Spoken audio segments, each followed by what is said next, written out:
I haven't had it in a while just because I need to dial back. Like I'm super cheap on my budget in terms of food, but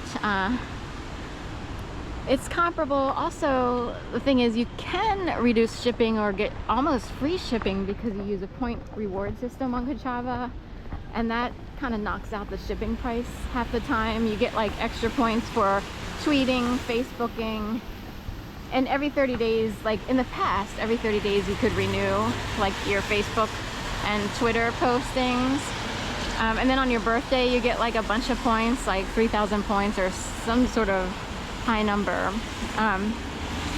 So anyway, of course you could only drink Kachava, you know, for so long, and then eventually you get tired of having that as a meal replacement, but it was worth it to me. Smells like plastic down here. The burning plastic aroma here by Adams Renzi law firm.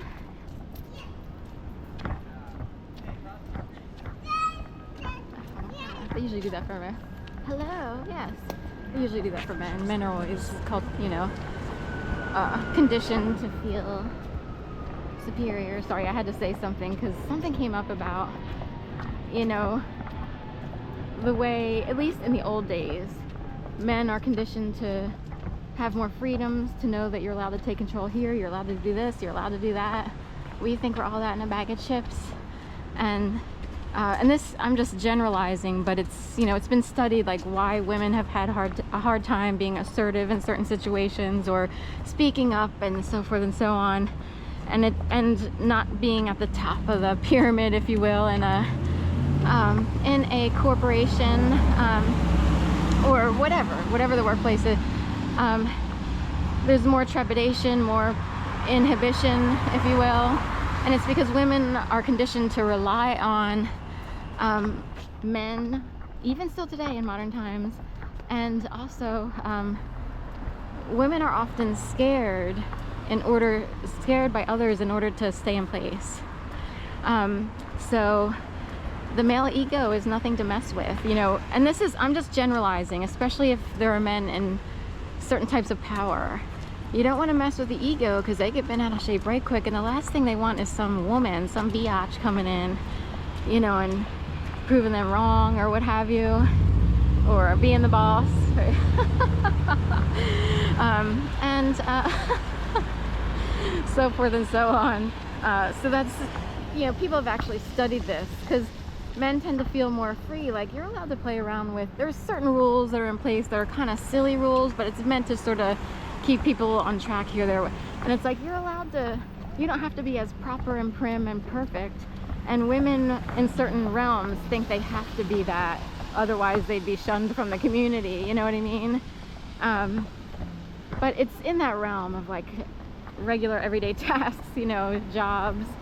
Men are like, just experiment with this and totally do something whack. Say you're on TV, I'm just going with news people because for some reason they're coming up with all the hurricane stuff, and you know, you're trained to do your job a certain way, and maybe a lot of women are afraid to do anything differently. I don't want to offend anyone who's, you know, not like that, but I'm just saying this is how we grew up. And say men are like, I know that you know what, I'm gonna stage this whole thing, I'm gonna bring in a crane, I'm gonna call such and such because I want to create a whole scene here about this hurricane that wreaked so much havoc, you know, Hurricane Andrew or whatever. And people have gotten awards, you know, for the, and there are women who might not think to do that. They might not even realize they could. They're afraid to break any rules or laws that might be in place. And all those rules and laws, like, you know, can be used to keep someone from ever branching out and doing something new and different out of the box. You know what I mean? Out of the box. Go totally crazy and do it. You're afraid to put your job on the line, the whole 9 yards. So that, I grew up with sort of that, realizing that over time. Like, that's right. Like, men have more fun. When I grew up, it seemed like men get to have all the fun and women feel like they have to do this, that, and the other.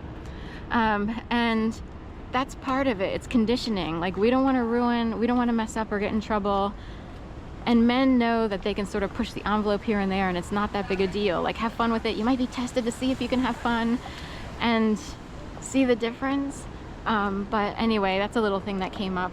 Lots of smog, fog, or what have you, hanging low over some of the buildings out there because of this misty rain that we're having today. 67 degrees it was this morning, and we are in mid-August. Can you believe that? Like, you know, approaching or going into the third week of August about. Is that right? Are we in the second or third week? But we're in between there on a hump day, so it's like the 20th, right? So we're into the third week-ish of August, and rarely have we had cool temperatures like this in the dog days of summer.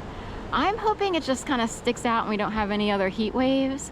You know, odds are we might wind up with, you know, one more hot spot between September and October. Usually there's a hot Halloween in there where it's like, oh God, everybody's wearing their costumes and they're sweating to death. But anyway, that's it. Go ahead, you know, push the envelope a little more sometime, you know. Hopefully you feel safe wherever you are, and you can experiment with something new at whatever job, you know. What's the worst that can happen? What's the best that can happen, right?